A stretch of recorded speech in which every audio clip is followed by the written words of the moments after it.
Et 7h11 sur Sud Radio, c'est à la une. Depuis 2 semaines maintenant, la maison d'arrêt de Gradignan, près de Bordeaux, n'accepte plus de nouveaux détenus. Je vous le disais, une décision historique appelée Stop Écrou, en cause la surpopulation carcérale qui dépasse sur place les 200%. Pour en parler, je reçois la bâtonnière de Bordeaux. Bonjour Christine Maz. Bonjour. Et merci d'être avec nous ce matin sur Sud Radio. Alors vous avez écrit vendredi au ministre de la Justice, Éric Dupond-Moretti. Pourquoi avez-vous décidé de l'interpeller? La situation n'est plus du tout tenable à Gradignan. Oui, la situation n'est plus tenable, alors depuis très longtemps, bien évidemment. Oui. Nous avons dénoncé les conditions d'indignité dans lesquelles se trouvent aujourd'hui les détenus, mais aussi le personnel, puisque c'est évidemment l'impossibilité pour le personnel de travailler sur la réinsertion du fait du taux d'occupation à 235%. Il y a aujourd'hui 130 détenus par terre, 3 détenus dans 9 mètres carrés, avec un détenu qui dort sur un matelas, et puis des conditions d'indignité absolue avec une maison d'arrêt vétuste, terriblement sale aussi, avec tout ce que cela comporte. Et j'ai interpellé le garde des Sceaux pour lui demander de venir, parce que il a évoqué dans ses dernières déclarations qu'il n'y avait pas de réinsertion possible dans des maisons d'arrêt dites surpeuplées, Ouais. et il faut qu'ils viennent pour trouver les mesures qui s'imposent. Vous aviez déjà observé auparavant dans votre carrière une telle situation? Vous l'avez dit, aussi bien pour les détenus que pour les surveillants, quoi. Bien sûr, je crois que aujourd'hui les surveillants ne peuvent pas travailler sur la réinsertion et sont dans l'incapacité de faire leur cœur de métier. C'est un personnel à bout de souffle, une situation explosive qui a amené cette situation Stop Écrou qui a été décidée.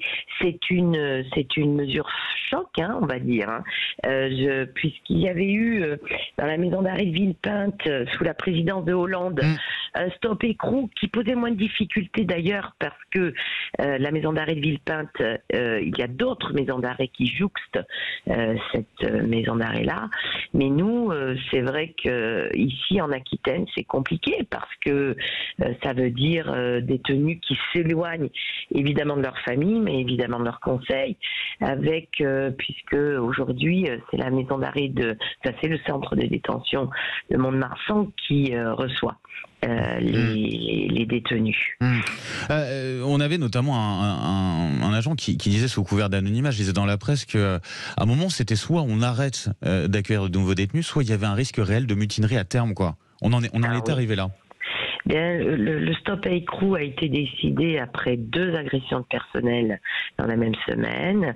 Un détenu qui a cassé sa cellule ne voulait pas y rentrer, puisqu'il y avait 3 détenus dans ces 9 mètres carrés. Oui, alors c'est vrai que la nécessité de retravailler sur tout ce qui est notamment l'assignation à résidence aux surveillances électroniques, toutes ces alternatives à la détention, c'est une nécessité, et les avocats doivent s'emparer évidemment de ces moyens-là juridiques qui existent.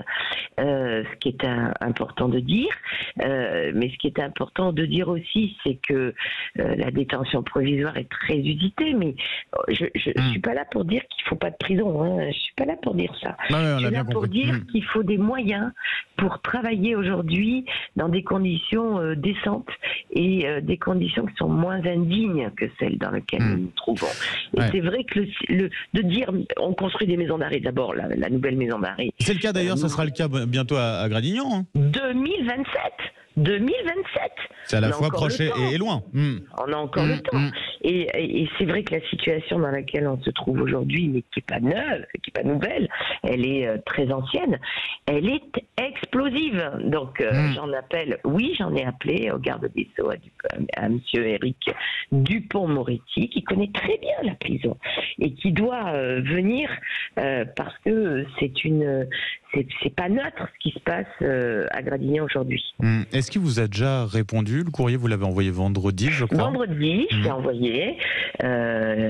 J'espère qu'il va me répondre parce que c'est nécessaire. Pas encore de réponse en tout cas pour l'instant. Pas de réponse encore à ce jour. Vous l'avez dit, cette question de la surpopulation carcérale à Gradignan, elle n'est pas nouvelle. Et encore récemment, là, je voyais en novembre dernier, le tribunal administratif qui avait intimé à l'administration pénitentiaire de prendre un certain nombre de mesures pour garantir à minima des conditions sanitaires dignes, le droit à la santé. C'est-à-dire que tout ça, c'est resté lettre morte jusqu'à présent. Alors, je vais vous dire, c'est nous qui avons initié avec les syndicats, l'Ordre des avocats de Bordeaux a initié cette procédure. Nous avons eu diverses mesures qui ont été mises en place. Je suis allée vérifier dans le cadre des visites inopinées que la loi me permet de faire. Je suis allée voir si cette ordonnance avait été respectée. Quelques mesures ont été respectées, notamment que en matière d'hygiène, la nourriture ne soit pas transportée avec le linge sale. Ça a été fait. Il y a eu des mesures pour reboulonner les lits superposés. Il y a eu certaines mesures pour fermer les fenêtres. En matière de santé, les extractions médicales qui étaient ordonnées ne sont pas toujours réalisées, mais pas parce qu'il n'y a pas de volonté de le faire, parce qu'il n'y a pas assez de personnel pour le faire, parce que il n'y a pas assez de moyens financiers pour pouvoir le faire. Ça, c'est un vrai souci. Tout ce qui est d'ordre médical n'est pas réalisé aujourd'hui. Et ça, c'est l'urgence finalement aujourd'hui. C'est ce que vous demandez aussi à Éric Dupond-Moretti, au-delà de sa venue, bien sûr, sur place. Depuis le début de l'opération Stop Écrou, comment la situation a-t-elle évolué globalement à la maison d'arrêt de Gradignan? C'est très tendu. Vous imaginez bien que c'est une mesure et qui tend aussi les magistrats qui veulent très bien faire leur travail. Et puis ça a des conséquences aussi pour les maisons d'arrêt aux alentours, quoi, j'imagine. Bien sûr, mais c'est toute une chaîne pénale qui est aujourd'hui en situation, je dirais, difficile, avec un manque de magistrats, avec une impossibilité de donner du temps comme il devrait être donné, peut-être au dossier. Et ce que je veux dire, c'est que tout le monde est de très bonne volonté. Moi, je vois des magistrats remarquables, je vois des juges qui travaillent avec souvent sur leur bonne volonté aussi, très tendue, puisqu'il manque quand même un nombre important de magistrats, ne serait-ce que sur Bordeaux. Et c'est toute la chaîne qui est aujourd'hui en difficulté. On a un vrai souci. Ce Stop Écrou est le résultat de défaillances importantes que l'on voit, qu'on dénonce. Et je crois qu'il faut vraiment que les mesures soient prises et qu'elles ne soient pas prises sur des effets d'annonce, mais il faut vraiment que le ministre s'engage d'abord à venir, premièrement, ne pas laisser une situation sans venue, alors même que c'est une mesure phare qui n'a jamais existé sur la maison d'arrêt de Gradignan, et deuxième temps, de prendre des mesures qui doivent être adaptées, parce que la maison d'arrêt, la nouvelle ne sera ouverte qu'en 2027, peut-être plus tard d'ailleurs, on n'est pas comptable des problèmes d'ouverture sur des maisons d'arrêt, et puis avec une chaîne pénale qui aujourd'hui a besoin d'avoir des ressources. Voilà ce que je dis. Christine Maz, en tout cas, bâtonnière du barreau de Bordeaux, un grand merci d'avoir été avec nous ce matin sur Sud Radio. Et on suit bien sûr ce dossier et on continuera de le suivre. On verra justement quels sont les retours que vous avez du garde des Sceaux. Merci à vous, bonne journée. Merci à vous.